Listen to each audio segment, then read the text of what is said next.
The Testaments Episode 8 debunks two major fan theories in game-changing installment. We've finally got the information we've been waiting for. Warning: this article contains spoilers for The Testaments Episode 8. Since The Testaments began airing, there have been theories aplenty flying around on the internet as to how fans think the series will unfold and how closely it will stick to the original Margaret Atwood novel. A point of focus for many on TikTok and Reddit has been the What's to Come trailer for the series, which many saw at the end of the third episode. It obviously includes snapshots of episodes gone, but also includes brief snippets of scenes we're yet to see. Naturally, fans have continued to speculate about what some of those scenes could spell for the characters, namely Hulda, Isolde Artis. We last saw her as a ball of pure excitement as she got her period and was thrust into the world of being an adult woman, eventually going to the dentist for the routine checkup that's scheduled in for the plums once they turn green. Fans sadly knew what that meant, having already witnessed Dr. Grove's, Randall Edwards' predatory behavior when Agnes, Chase Infinity, went for her appointment. This episode sees Agnes take over the narrating duties, and as the Greens start to prepare for their betrothals, the lucky cohort of newly engaged girls get a lesson in biology and sex, a typical Gilead iteration that's devoid of any real meaningful detail, centering on their duties as wives. It's that lesson that strikes something in Hulda, who is clearly anxious about the whole affair. Taking her to one side afterwards, Agnes encourages Hulda to speak, and it's then that she reveals Agnes's and the viewers' worst nightmares, that when she went to see Dr. Grove, aka Becca's dad, he sexually assaulted her. Agnes encourages Hulda to go to the aunts, but Hulda, based on everything she's been taught growing up in Gilead, blames herself for tempting him. Agnes explains in her narration that she knows she's not being the best friend, seeing as she's not confronting the fact that she knows what Dr. Grove did to her and is instead pushing a very hesitant Hulda to be the one to speak out. Unlike previous episodes that include flashbacks, this one is interspersed with dream sequences that highlight Agnes's frame of mind, one of heartbreak at the prospect of not marrying Garth, Brad Alexander, and also hope as she imagines them both dancing at their wedding. But that dream quickly becomes a nightmare when, just as they're about to kiss, Agnes is interrupted by Hulda's cries from above. Hulda's standing on the balcony of the school's hall and shouting for her friend to help her. But when Agnes turns back to alert Garth, she sees that she's actually stuck in an embrace with Dr. Grove. Agnes is trying to break free of his tight grip, but is unable to, and we sadly see Hulda plunge to her death below.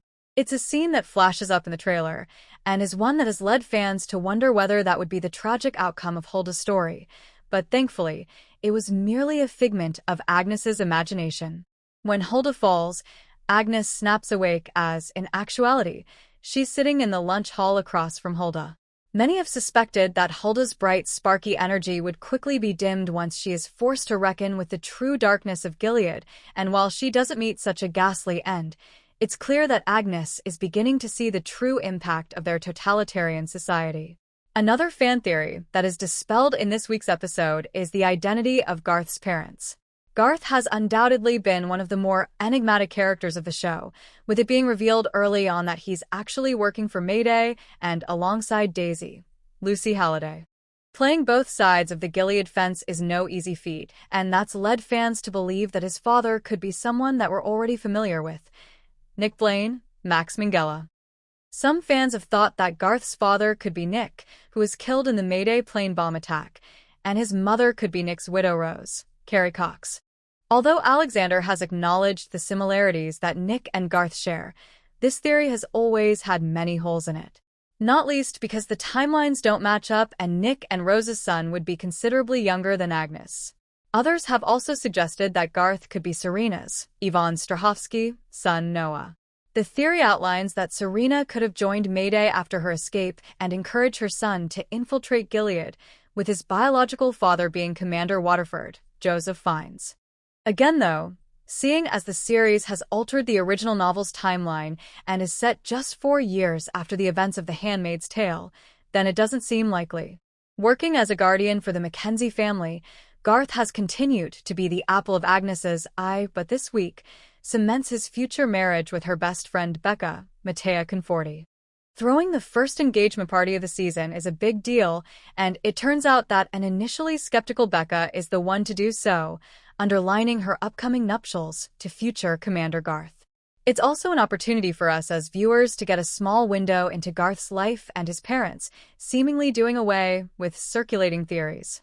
At the party, we see Garth's dad, Commander Chapin, Roger Schenk, paralyzed in a wheelchair. Agnes explains to her friends that he was one of the commanders that led the fight to keep Boston. When Agnes approaches, Garth's father knocks over a glass and his mother, Martha Gervin, prompts Garth to take him outside for some fresh air. Garth and Daisy use it as an opportunity to chat, with Garth explaining that he can't understand what they're saying, so there's no need to worry about talking in front of him. Garth then explains that his dad was poisoned in an assassination attempt by Mayday, the very group that Garth is now a part of.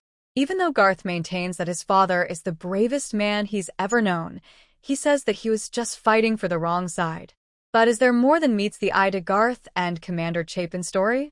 No doubt. The theories will continue to swirl, and we'll just have to wait and see. Be the first to get the latest drama news direct to your inbox. Don't forget to like, share, and subscribe.